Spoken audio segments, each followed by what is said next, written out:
네, 시장을 섭렵한 베테랑에게 한 수 배워보는 시간입니다. 신의 한 수 들어왔고요. 오늘은 황금알TV 김성남 대표 나와 계십니다. 안녕하세요. 네, 안녕하세요. 네, 대표님 어제 뵙고 오늘도 또 뵙게 됐는데 네.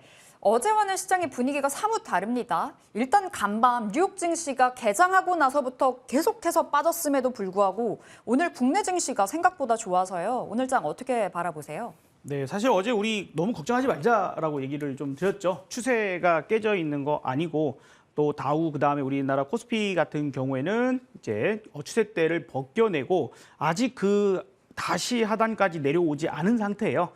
그러하기 때문에 그렇게까지 우리가 걱정할 필요는 없다. 그런 추세적인 부분들이 깨진다면 모를까 말이죠. 그래서 지금은 장기 하락 추세였던 그 추세가 돌파가 되어 있는 상태. 특히 이제 다우와 우리나라 코스피 이렇게 기준으로 놓고 보면 될 것 같습니다. 그래서 어제 다우가 조금 내려왔습니다만 워낙에 크게 상승을 한 상태에서 조금 내려오는 부분들이니까 역시나 그렇게 크게 걱정할 필요는 없지 않을까 좀 생각됩니다.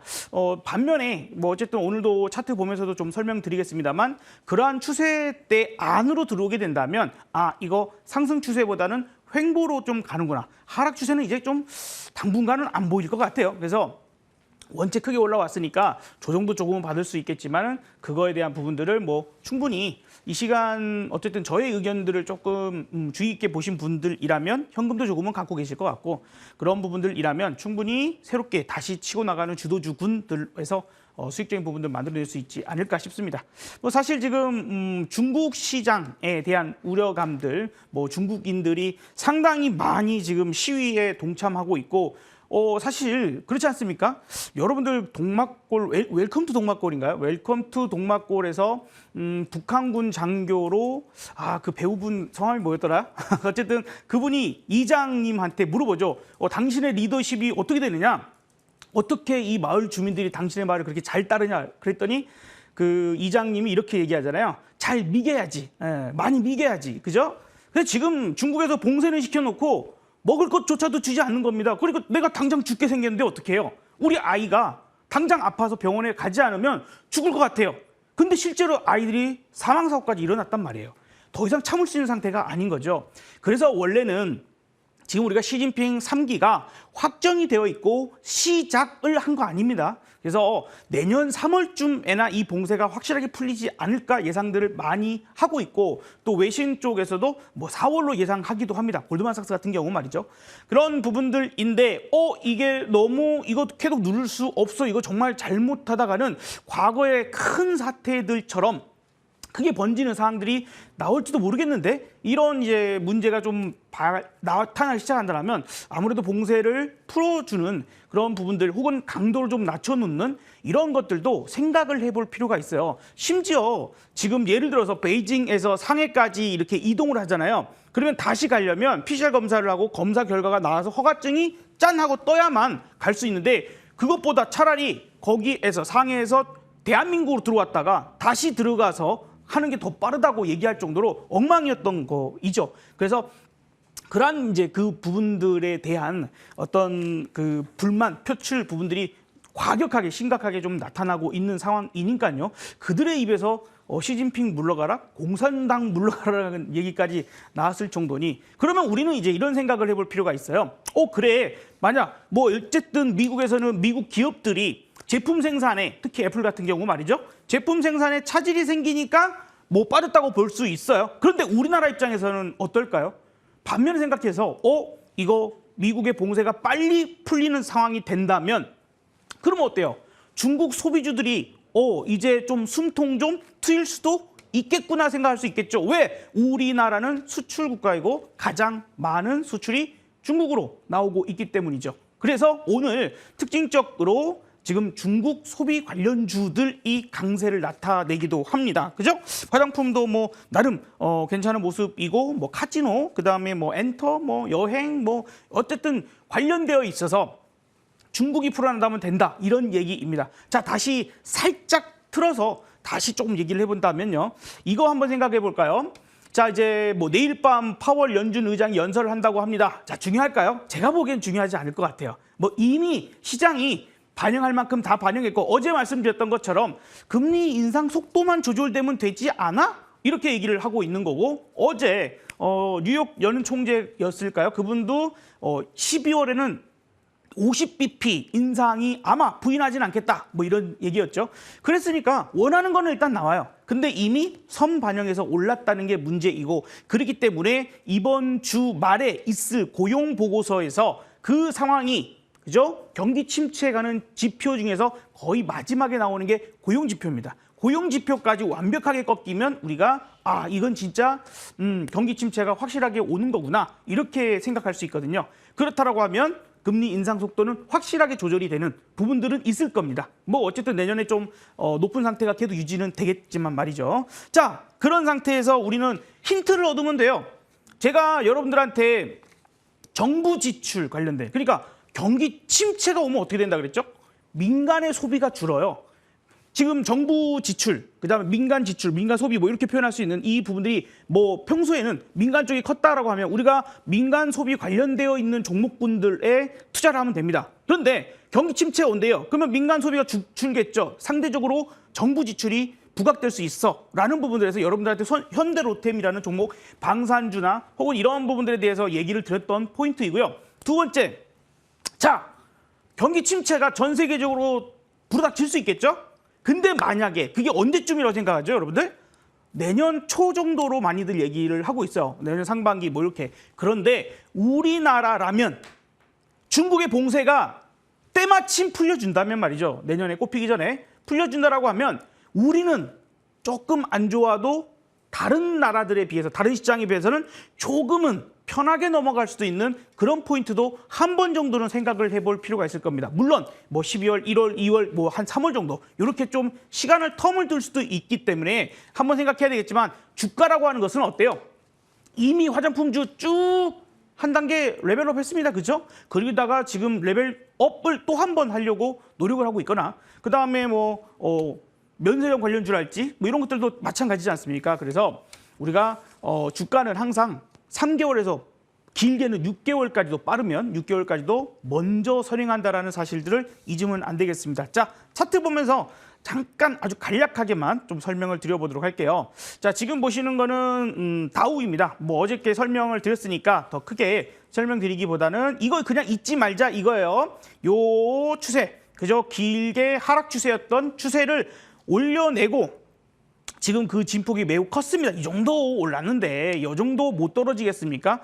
보통 우리가 뭐 피보나치 이런 뭐 되돌림 이런 것들 많이 얘기하는데요. 제가 보기에는 어쨌든 요 선 그어드린 혹은 이게 지금 200일 이동평균선과 거의 일치하고 있거든요. 현재 위치가 200일 이동평균선. 그래서 그 자리까지 눌려진다 한들 거기까지 깨지지 않는다면 너무 크게 걱정할 필요는 없다. 그쯤에서 오히려 저점 매수 부분들도 생각할 수 있고 엄청 강하다면 21선조차도 깨지 않을 수도 있다. 이렇게도 생각이 듭니다. 자, 그러면 이제 우리나라로 넘어와서 또 생각을 해야 되겠죠. 우리나라 역시 마찬가지예요.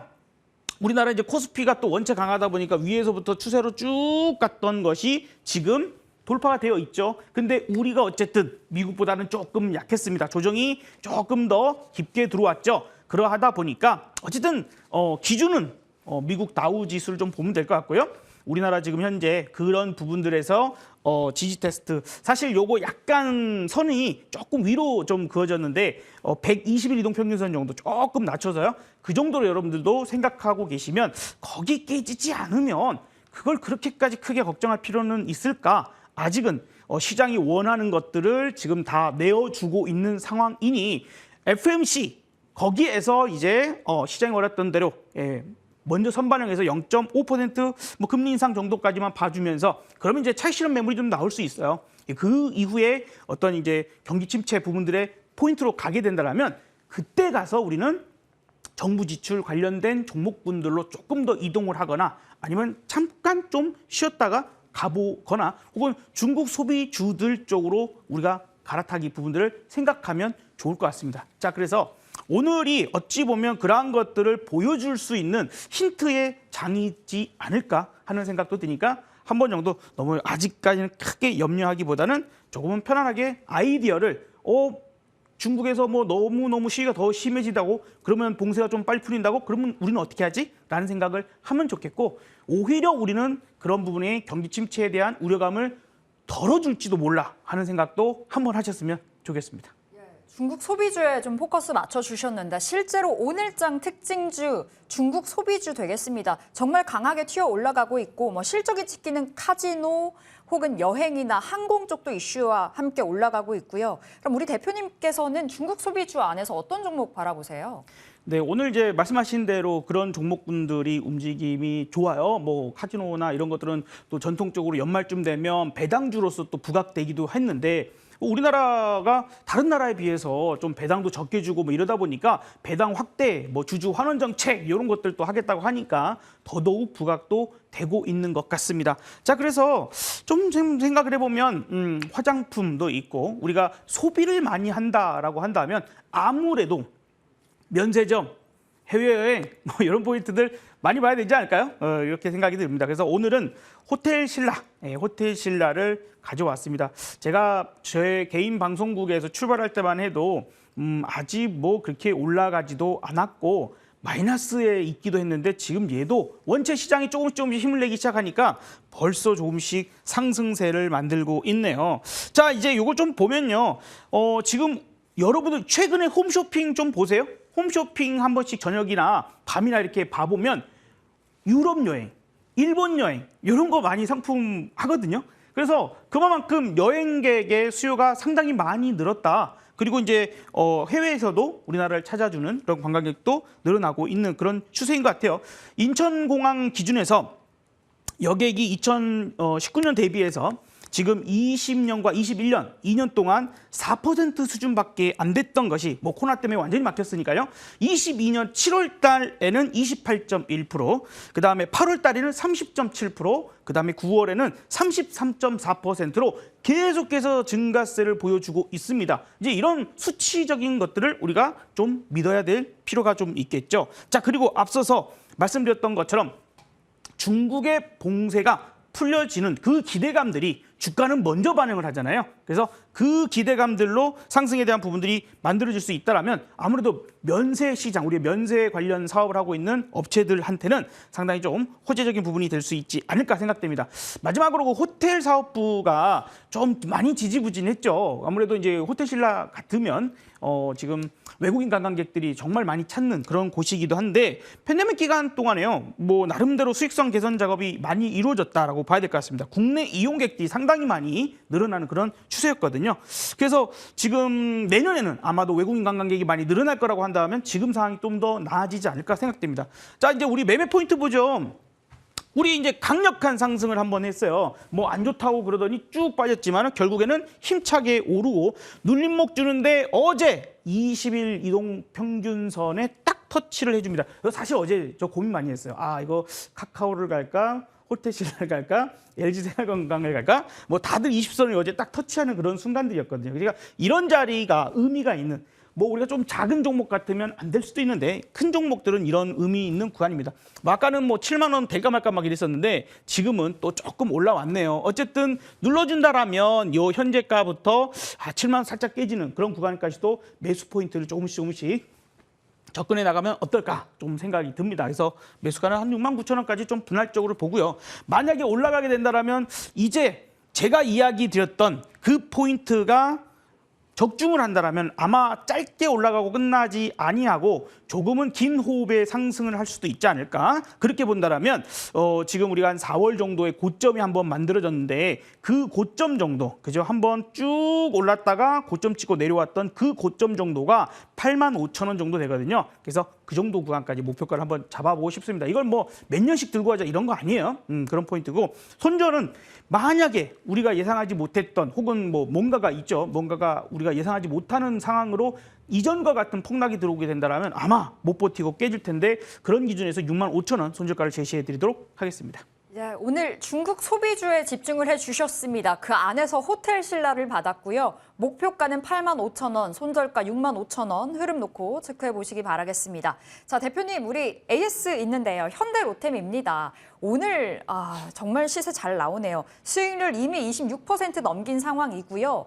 현재도 고점을 키우고 있는 상황인데 현대로템 지금도 홀딩일까요? 아니면 익절일까요? 네, 이제 뭐 비중 조절 정도로 가면 되지 않을까 싶어요. 지금 현대로템을 제가 여러분들께 요것도 마찬가지예요. 그러니까 저는 좀 초보자분들께 쉽게 좀 다가가면 어떨까. 그래서 20선 올라타고 나서 20선 터치하는 구간. 그래서 제가 요날 여러분들한테 알려드렸거든요. 요날 여러분들한테 추천드렸는데 바로 다음 날부터 이렇게 튀어 올라가는 부분들. 그래서 타이밍도 상당히 중요한데 지금은 현재 구간에서 쫓아가기는 정말 부담스러운 구간인 것 같고요. 3만 원을 익절로 좀 중요하게 좀 생각하면 어떨까. 그래서 3만 원 깨지지 않는다면 조금만 더 홀딩해보면 신고가도 한번 노려볼 수 있을 것 같기도 합니다. 어제 추천드렸던 카카오 같은 경우도 지금 2.2% 상승을 해요. 어제 무슨 논리인지 좀 이해가 안 돼요 라고 하셨던 분들이 계셨는데 그것들 기업에게 부담을 크게 주느냐 아니면 가이드라인을 줘서 면제를 할 수 있을 만한 상황을 주느냐 그 포인트이고요. 잘 모르시면 제가 하루 종일 여러분들 만나볼 수 있는 공개방송도 하니까 한번 놀러 오시는 것도 좋을 것 같습니다. 네, 좋습니다. 현대로템 일단은 지금은 보유자들의 영역으로 봐주셨고요. 3만 원 지지되는지 그 여부 잘 챙겨보시면서 지지된다면 전고점까지 한번 들고 가보도록 하겠습니다. 자, 이렇게 신의 한수 황금알TV 김성남 대표 함께했습니다. 말씀 고맙습니다. 네, 감사합니다.